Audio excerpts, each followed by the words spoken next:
Hi there. My name is Fox, and I am a resident of Kingston, New York. I've lived in the Hudson Valley for the last 17 years. And what I'm here to say is we're already witnessing the devastating consequences of removing nuclear energy from our grid.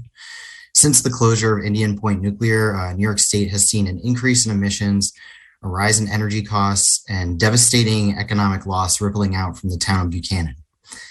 Shutting down our state's nuclear power has been demonstrably bad by every metric. In contrast, the Build Public Renewables Act does not focus on these metrics that matter: jobs, electricity costs, or even emissions. Rather, the point of this bill is to shoehorn a single type of energy under the guise of public good. It is the job of representative governments to use all the tools at their disposal to manage the operation of society as rationally as possible for human welfare.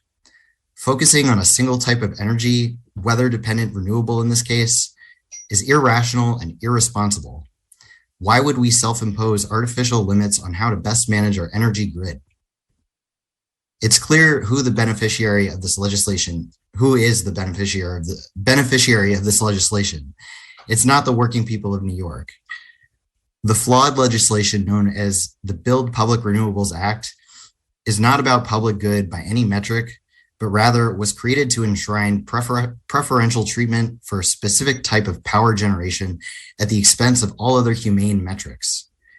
The state of New York would greatly benefit from the public control, United States too. The state of New York would greatly benefit from the public control over the production and transmission of our electrical grid.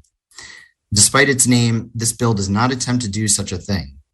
I'm calling on my elected representatives to cast away ideological legislation like the Build Public Renewables Act.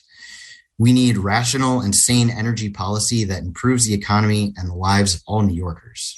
Thank you.